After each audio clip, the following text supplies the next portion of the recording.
कौन ऐसा व्यक्ति है कि जो काम के बंधन में बंधा हुआ नाच नहीं रहा।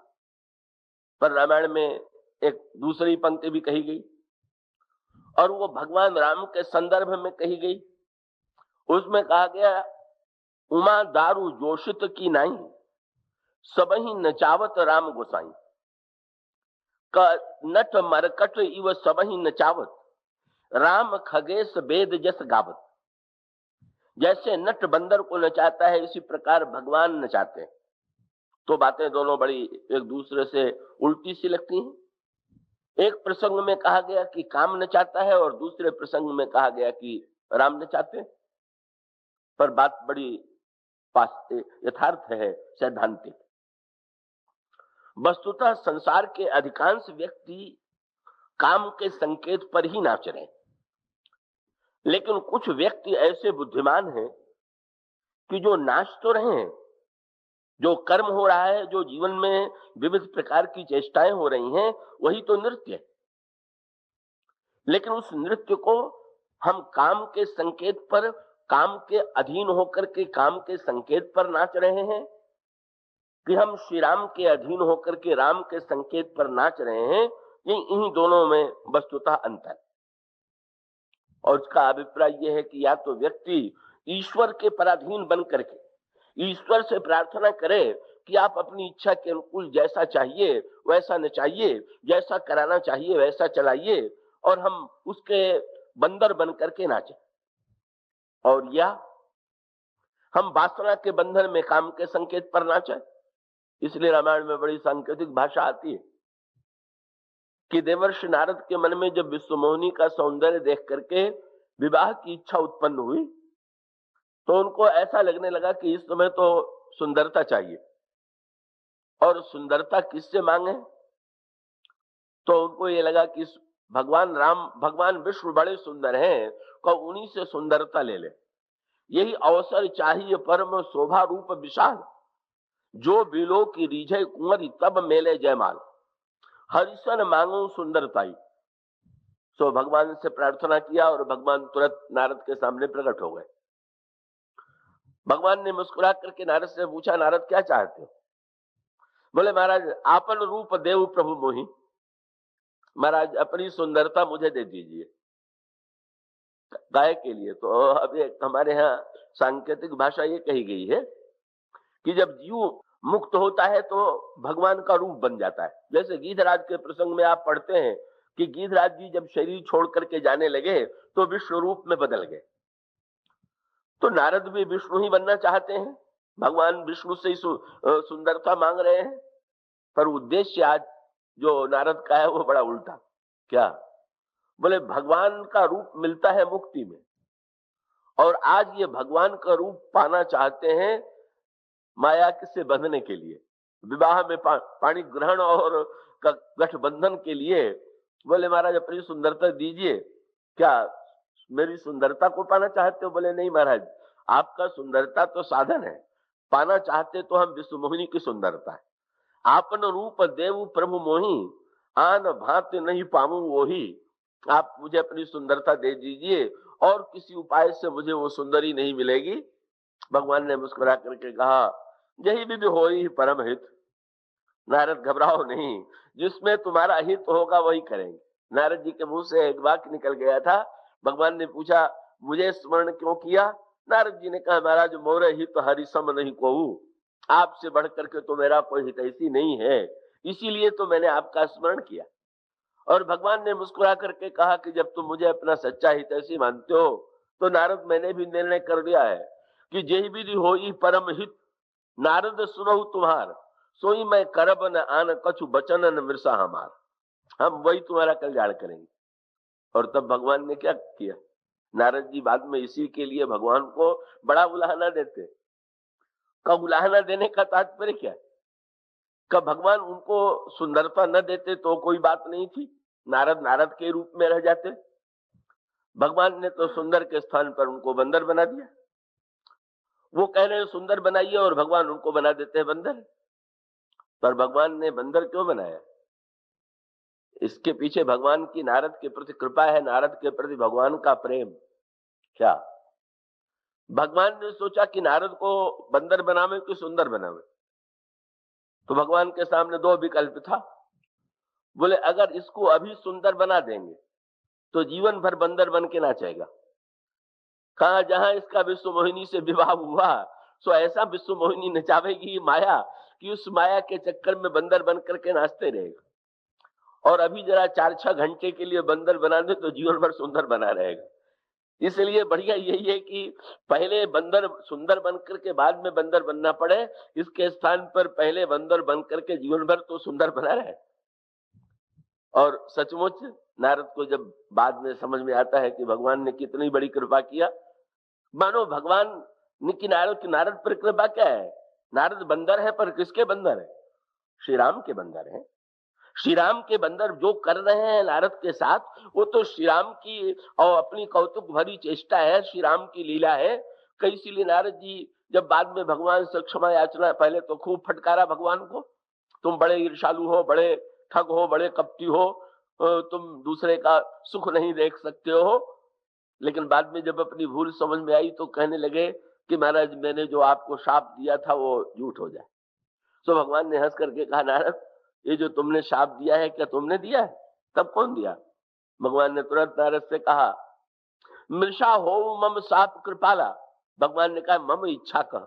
नारद तुम तो मेरे बंदर हो, बंदर मदारी के संकेत पर नाचेगा कि अपने मन से नाचेगा? तुमने जितना नाच दिखाया है वो नचाने वाला मैं ही हूं, इस सत्य को समझ जाओ। हाँ अगर मैं न नचाता तो माया तुम्हें नचाती। अब इसीलिए आप बोले अब न तुम्हें माया नहीं रही, अब तुम बहुत बढ़िया, तुमने मेरे बंदर बन गए हो, तो अब तुम्हें कभी माया अपने बंधन में नचाने की चेष्टा नहीं करेगी।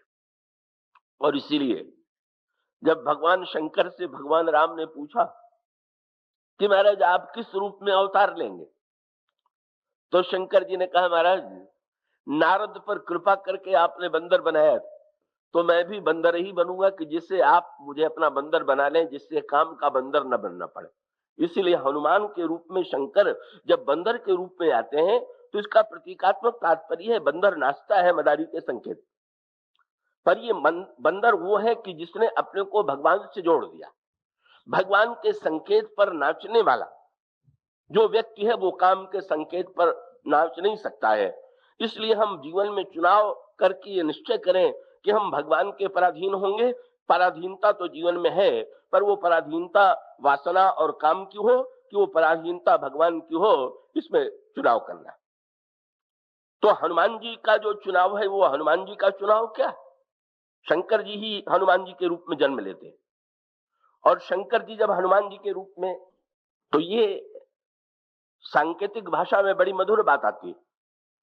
हनुमान जी बंदर बनते हैं और बंदर बनने के पश्चात फिर हनुमान जी का जब भगवान राम से पहली बार मिलन होता है तो मिलन के पश्चात भगवान श्री राघवेंद्र से हनुमान जी जो प्रस्ताव करते हैं उसके संकेत पर ध्यान दीजिए।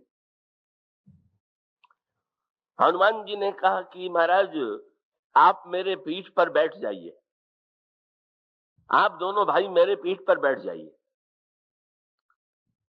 भगवान राम ने मुस्कुरा करके पूछा पीठ पर क्यों बैठा रहे हो? बोले महाराज मैंने सुना है कि जब आप किसी की पीठ पर बैठते हैं तो आप उसको नचाते हैं। जब दूल्हे के रूप में आप जनकपुर में गए तो भी एक पशु की पीठ पर बैठे, और पशु की पीठ पर जब आप बैठे तो आपने उस पशु को नचाया। ये रामायण की सांकेतिक भाषा। कहा जब भगवान श्री राम दूल्हे के वेश में गए तो तुलसीदास जी ने लिखा घोड़े पर श्री राम बैठे हुए हैं और उस घोड़े की लगाम पकड़े हुए उस घोड़े को अपनी इच्छा के अनुकूल नचा रहे हैं। किसी ने तुलसीदास जी से पूछ दिया ये घोड़ा कौन सा है, अयोध्या का कि जनकपुर का? तुलसीदास जी ने कहा पहचान नहीं रहे हो, ये जो अंतःकरण का काम है यही घोड़ा बन करके आ गया, और अंतःकरण का जो काम है वही घोड़े के रूप में आज दिखाई दे रहा है। और उस घोड़े पर श्री राम आरूढ़ हैं। और जब ये कहा गया कि श्री राम घोड़े को नचा रहे हैं तो इसका अभिप्राय यह है काम सबको नचाता है, पर काम को नचाने वाले सबको नचाने वाले काम को, उस काम ने भी अपने जीवन को धन्य बनाने के लिए श्री राम के हाथों में अपनी बागडोर सौंप दी है कि आपके संकेत पर मैं नाचूंगा। और भगवान श्री राघवेंद्र उस घोड़े को नचा रहे। और जब घोड़ा वो काम श्री राम के संकेत पर नाचने लगता है तो ऐसी शोभा हुई कि तुलसीदास जी ने लिखा कि ऐसा दृश्य तो किसी ने देखा ही नहीं था। हरिहित सहित राम जब जोहे, रमा समेत रमापति मोहे, सुर सेना पवुर बहुत उछाहू, विधिते डोढ़े लोचन लाहू। जो देखता है इस घोड़े पर श्री राम को बैठा हुआ धन्य हो जाता है। गोस्वामी जी ने कहा हनुमान जी का संकेत ये था कि मनुष्य को मनुष्य की पीठ पर बैठने में संकोच होता, इसलिए मेरी पीठ पर बैठने में संकोच न कीजिए। मैं मनुष्य तो हूं नहीं। मनुष्य जो है मनुष्य की पीठ पर बैठने में संकोच करता है, पर पशु की पीठ पर तो बैठता ही है। और पशु की पीठ पर जब बैठता है तो आप मेरी पीठ पर भी बैठ जाइए। और प्रभु जैसे आपने दूल्हे के रूप में घोड़े को नचाया था, का उसी तरह से मैं अब आज से आपका बंदर, आपका पशु और आप मेरी पीठ पर बैठे हुए इस बंदर को भी नचाने की कृपा कीजिए, इस बंदर को भी चलाने की कृपा कीजिए। भगवान ने कहा भाई उस दिन तो मैं दूल्हे के वेश में था, वो बात और थी। बोले महाराज उस दिन भी दूल्हे के वेश में सीता जी को पाने ही चले थे और आज भी सीता जी की खोज में आए हुए हैं, इसलिए तुलना बिल्कुल एक ही जैसी है। इस समय भी वही दृश्य सामने है, इस समय भी तो जनक नंदिनी सीता की खोज में आप लगे हुए हैं। तो ऐसी स्थिति में आप स्वीकार कीजिए। और उसके पश्चात हनुमान जी का जीवन क्या है, हनुमान जी के चरित्र में गोस्वामी जी ने संकेत किया, क्या सचमुच काम उन्हें नचा सकता है, काम अपनी इच्छा के अनुकूल चला सकता है कि नहीं। तो इसलिए रामायण में सांकेतिक भाषा में ये कहा गया कि व्यक्ति गिर पड़े तो उसे चोट आवेगी, बंध जाए तो कैदी हो गया। पर हनुमान जी के चरित्र में ये दिखाया गया कि हनुमान जी गिर भी पड़े, पर गिरने में भी ये शब्द है जो बंधने में का। एक होता है अचानक गिर पड़ना, अनजाने में गिर पड़ना, और एक दूसरा होता है समझबूझ के गिरना। का अनजाने में जब गिरता है व्यक्ति तो व्यक्ति को बड़ी चोट आती, और जो समझबूझ के गिरते हैं, एक सज्जन कीर्तन में नाचते नाचते गिर जाया करते थे, पर चोट उनको कभी नहीं आती थी, क्योंकि वो गिरते समय ये देख लेते थे कि भाई कहाँ गिरने में चोट वोट नहीं आवेगी। वो तो स्वेच्छा से गिरने का अभिनय ही करके करके प्रदर्शन ही करते थे। तो हनुमान जी ने ये दोनों कार्य स्वीकार किए। कब? जब हनुमान जी अशोक वाटिका में जनक नंदिनी सीता के पास गए, कब उस समय हनुमान जी के अंतर मन में एक समस्या आई, एक प्रश्न आया।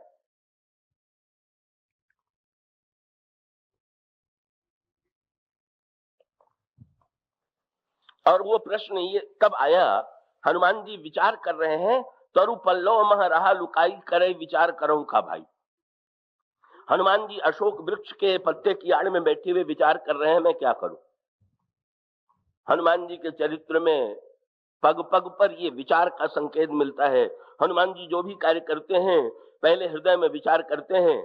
यहाँ पवन सुत हृदय विचारा, और हृदय विचारा कहने का भी संकेत समझ लीजिए। हनुमान जी ने विचार किया, हनुमान जी ने हृदय में विचार किया। जो ये शब्द है, इस हृदय का संकेत क्या है? ये हनुमान जी के हृदय में कौन बैठा हुआ? प्रणमो पवन कुमार, खलबन पावक ज्ञान घन, जासु हृदय आगार, बसहि राम सरचाप धर। हनुमान जी के हृदय में साक्षात भगवान राम बैठे हुए। और जब हनुमान जी के हृदय में साक्षात भगवान श्री राम बैठे हुए हैं, तो ऐसी परिस्थिति में जब हनुमान जी हृदय में विचार करते हैं, तो इसका अभिप्राय यह है कि वे अंतर्यामी से ये प्रेरणा प्राप्त करते हैं। अंतर्यामी से मानो पूछते हैं कि ऐसे प्रसंग में आप ही कृपा करके संकेत कीजिए कि मुझे क्या करना है। जैसे नाचने वाला व्यक्ति, चतुर नाचने वाला का तबले की थाप पर, ताल पर नाचता है, कैसी प्रकार से जो भक्त है वो ईश्वर के संकेत पर नृत्य करता है, वो ईश्वर के संकेत पर नाचता है। तो ये ईश्वर के संकेत पर जो नाचना है, यही हनुमान जी के अंतःकरण के विचार की प्रक्रिया। हनुमान जी ये विचार कर रहे थे, और हनुमान जी के सामने एक बड़ी जटिल समस्या आ गई। और वो जटिल समस्या कब आई कि हनुमान जी ये तो विचार कर ही रहे थे कि मैं क्या करूं, का उसी समय रावण आ जाता है। और रावण आकर के जनक नंदिनी सीता को डराने की चेष्टा करता है, लोभ दिखाने की चेष्टा करता है। श्री सीता जी फटकार देती हैं तो क्रोध में आकर के रावण कह देता है कि तलवार से अगर ये मेरी बात न माने तो 1 महीने में मैं सिर काट लूंगा। ये हनुमान जी सारा दृश्य देख रहे हैं। राक्षसियों को रावण ने आज्ञा दिया कि तुम का बुरे वेश बना करके इनको डराने की चेष्टा करो, और राक्षसियां उसी प्रकार का वेश बना करके डराने की चेष्टा करती हुई दिखाई देती हैं। का उस समय हनुमान जी के सामने बहुत बड़ा संकट है, क्या करें? का अगर मैं बीच में कूद पड़ता हूं तो ये समाचार रावण के पास पहुंच जाएगा, और यदि नहीं कूदता हूं, राक्षसियों को दंड नहीं देता हूं, तो ये जनक नंदिनी सीता को डराने की चेष्टा कर रही हैं। तब मैं क्या करूं? तो हनुमान जी जब ये चिंता में निमग्न थे कि एक घटना हुई। कौनी राक्षसियों में से एक राक्षसी निकल आई, त्रिजटा, और त्रिजटा ने तुरंत राक्षसियों से बुला करके कहा कि मैंने एक सपना देखा। कि जब त्रिजटा सपना सुनाने लगी तो उस सपने को का राक्षसियों ने तो सुने, पर वृक्ष पर बैठे हुए हनुमान जी भी उसे ध्यान से सुनते। त्रिजटा ने बैठे हुए सुना क्या? त्रिजटा ने क्या कहा?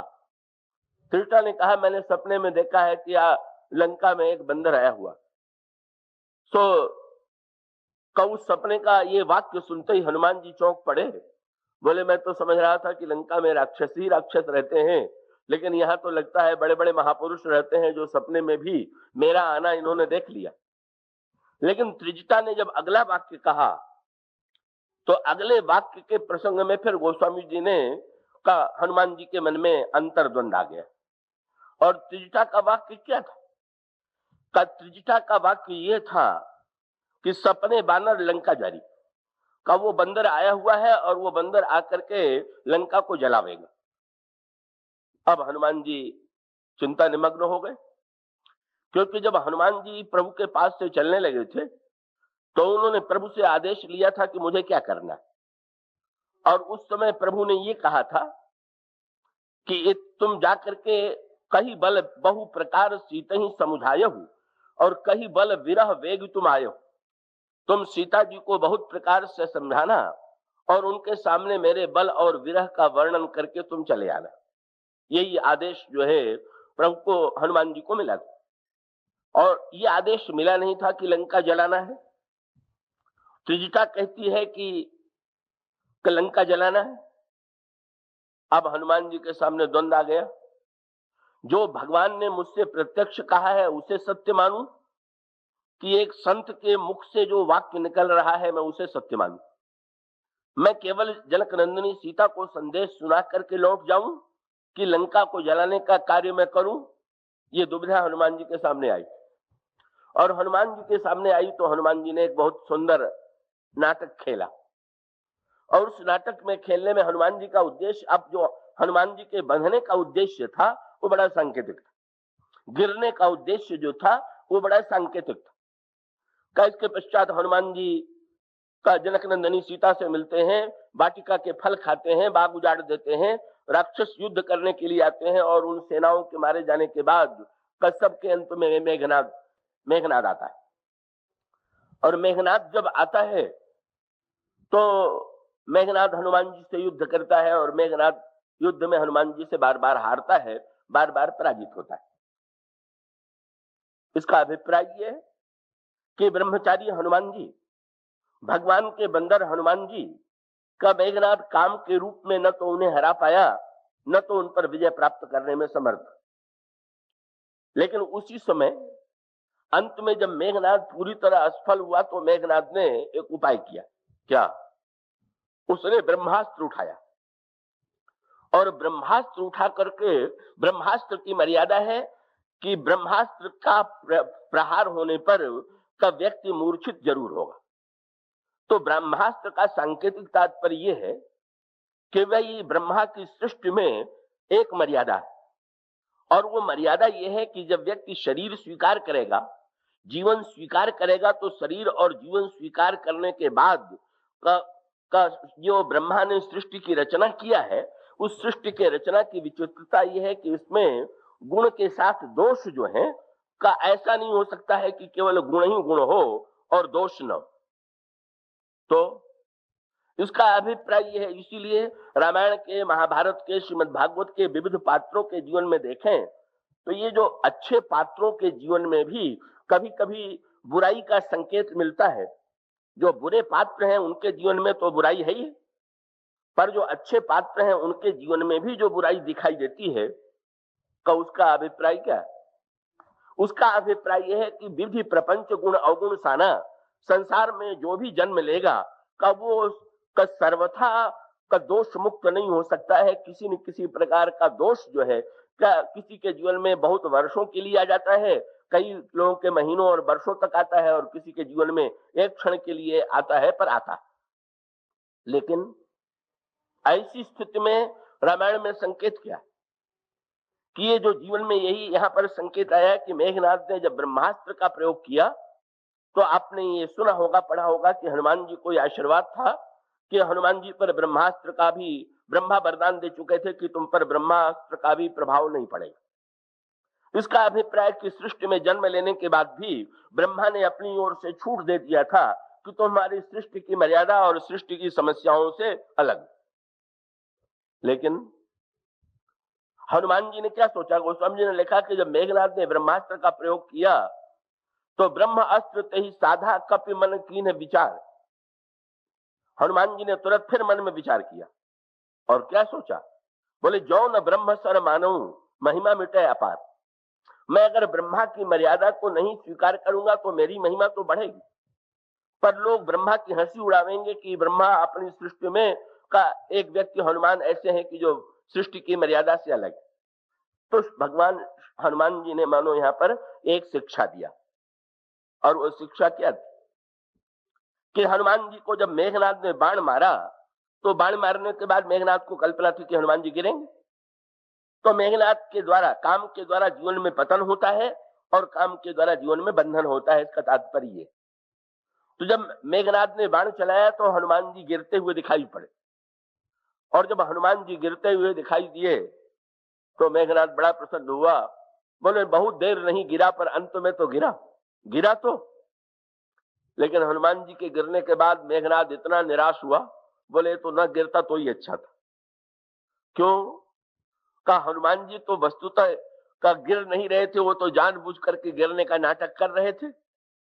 तो हनुमान जी जब गिरने का नाटक कर रहे थे तो हनुमान जी ने गिरते समय देख लिया कि किधर गिरना अच्छा रहेगा।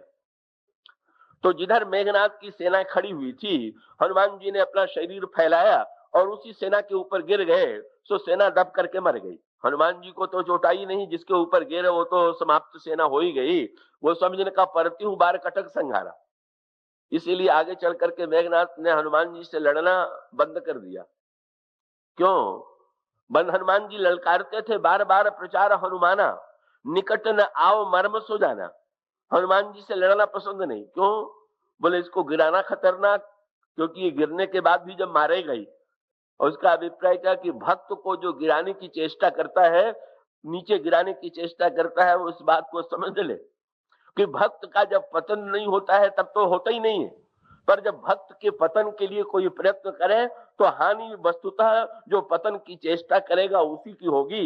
भक्त को वस्तुतः पतन से कभी चोट नहीं आएगी। इसीलिए मेघनाद को तो सर्वत्र एक ही संकेत मिला का हनुमान जी को गिराया तो उल्टा हुआ, और लक्ष्मण जी को गिराया बाण मार करके, तो लक्ष्मण जी को उठा करके सोचा कि रावण के चरणों में डाल दे।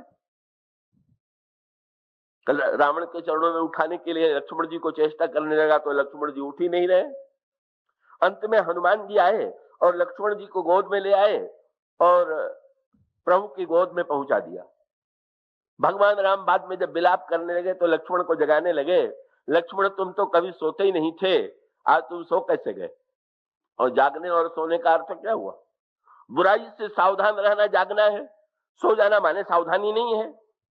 तो लक्ष्मण जी तो निरंतर जागृत है, निरंतर प्रबुद्ध हैं, कभी सोते नहीं। पर भगवान राम कहते हैं लक्ष्मण आज क्या हो गया? अस विचारी जिए जागहु ताता, तुम जागो जागो, सकहु न दुखित देखे मोहि कहू। बाद में भगवान राम ने लक्ष्मण जी से पूछा, बोले लक्ष्मण तो मेरे जगाने पर भी जग क्यों नहीं रहे थे? लक्ष्मण जी ने कहा महाराज सोने में इतना आनंद आया, बहुत दिन से जगा था तो सोने में आनंद आ गया। क्या आनंद आ गया? बोले सोने के बाद, मेरे मूर्छित होने के बाद अगर मेघनाद मुझे लंका में उठा ले जाता और रावण के चरणों में डाल देता तो मेरा सोना बड़ा घातक था। लेकिन जब सोने के बाद हनुमान जी ने गोद में उठाया और आपकी गोद में पहुंचा दिया तो महाराज इससे बढ़िया सोना क्या होगा कि संत उठावे और आपकी गोदी तक पहुंचावे और बिना चले हुए। बोले अभी तक तो चल करके तो बहुत मैंने देखा, पर बिना चले हुए भगवान तक पहुंच जाए सोए सोए। कहे तो महाराज नहीं, इसका अभिप्राय यह है कि भक्त तो पूरी तरह से भगवान से जुड़ा हुआ है, उनको जो गिराने की चेष्टा करता है वही अंत में हानि में रहता है। इसलिए हनुमान जी ने गिर करके भी गणित दिखा दिया। बोले भगवान के सहारे जो गिर रहा है वो वस्तुतः गिर करके भी नहीं गिरेगा, उसको चोट नहीं आएगी।